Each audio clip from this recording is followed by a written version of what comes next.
ஏந்திரிக்கிறதுக்கு முதல் நாள் ஃபஸ்ட் சொல்ல ஆரம்பிங்க. நான் ஏந்திரிக்கணும், காலைல 4 மணிக்கெலாம் ஏந்திரிக்கணுங்கிற வார்த்தையை எதை பார்க்குறப்பையும் எதை நினைக்கிறப்பையும் எண்ணங்களோட ஃபஸ்ட்டு சொல்ல ஆரம்பிங்க. நீங்கள் அன்றைக்கி தூங்குனீங்கன்னா உங்களை அறியாமலே 4 மணிக்கு எழுந்திருப்பீங்க, டக்குன்னு எழுப்பிடும். அப்படி இல்லையா, அலாரம் வச்சுட்டு எழுந்திரிங்க.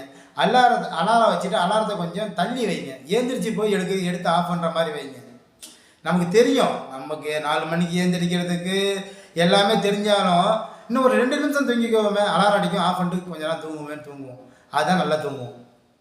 அதனால் நீங்கள் கொஞ்சம் ஏந்திரிச்சு போய் அதை எடுத்து ஆஃப் பண்ணுற மாதிரினா அப்போ விழிப்பு நிலைக்கு வருவீங்க.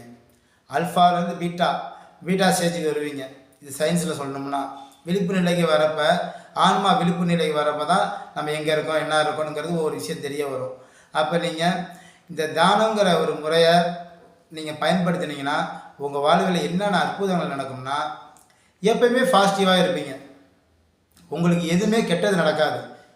அது எப்படிங்க கெட்டது நடக்காமல் இருக்கும்? அதாவது நடக்கிறதுக்கு முன்னாடியே உங்களுக்கு தெரியுமே. இப்படி நான் வண்டியில் இப்படி போகிறப்ப இந்த இடத்துல பள்ளம் இருக்குது, நான் ஃபீடாக போனால் கீழே விழுந்துருவேன் அப்படிங்கிற உங்களுக்கு முன்னாடியே தெரிஞ்சாலும் நீ பிரேக் பிடிச்சி பொறுமையாக போவேன். எனக்கு பரவாயில்ல, விழுந்தாலும் பரவாயில்ல அப்படின்னு ஒரு சில பேர் ஃபீடாக போவாங்க, விழுந்துருவாங்க. அதற்கு அப்புறம் அந்த இடத்துல எப்போ போனாலும் பொறுமையாக தான் போவாங்க. ஒரு சில பேர் பாருங்கள், ஒரு இடத்துல நீங்கள் விழுந்திருப்பீங்க, அந்த இடத்துல நீங்கள் போனீங்கன்னா ஆட்டோமேட்டிக்காக உங்களுக்கு அறியாமலே உங்களோட பிரேக் பிடிக்கும், உங்களுக்கு கை காலில் ஆட்டோமேட்டிக்காக வண்டியை ஸ்லோ பண்ணுவீங்க, பொறுமையாக போவீங்க. ஒரு சாதாரண ஒரு வண்டியில் போகிறப்ப கூட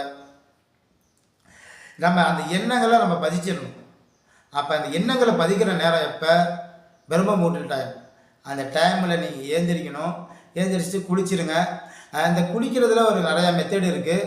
எல்லாருமே பார்த்தீங்கன்னா தலை குளிக்கிறதில்ல, அதாவது உடம்பை மட்டும் குளிக்கிறாங்க. அப்படி குளிக்கக்கூடாது.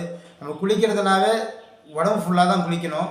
யார் சொன்னாலும் தெரில, மேலோட குளிக்கணும், தலை குளிக்க தேவையில்ல அப்படிலாம் சொன்னாங்கன்னு தெரில.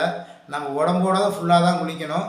அது பிரம்ம முகூர்த்த டைமில் நீங்கள் குளிச்சிங்கன்னா உங்கள் உடம்பு என்ன ஆகும்னா, பாடி அந்த டெம்பரேச்சருக்கு மாறிக்கும். பித்தம் கபம் சூழ உடம்புன்னு சொல்லுவாங்க. இந்த பித்த உடம்பு கப உடம்பு சூழ உடம்புனா, ஒருத்தவங்க உடம்பு ஹீட்டாகவே இருக்கும், ஒருத்தவங்க வெயிலில் போனால் சூடு பிடிச்சிக்கும். எனக்கு உடம்பு ஹீட்டுங்க, எனக்கு வெயில் ஆகாதுங்க அப்படிலாம் சொல்லுவாங்க. அப்படிலாம் கிடையாது. பித்த உடம்பு கப உடம்பு சூழ உடம்புனா நீங்கள் எப்படி உட்காந்துருந்தாலும் ஹீட்னஸ் ஏற தான் செய்யும்.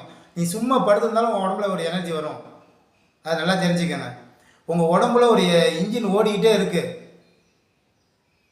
நீங்கள் மூச்சு காசு சுவாசிக்கிட்டே இருக்கீங்க இல்லையா, அது உள்ளே போய் என்ன வேலை செய்யுதுன்னு உங்களுக்கு தெரிஞ்சுக்கணும். அதான் அகத்தில் பார்த்தீங்கன்னா உனக்கு வெளிப்புறத்தில் உனக்கு எந்த ஒரு துன்பமும் வராது.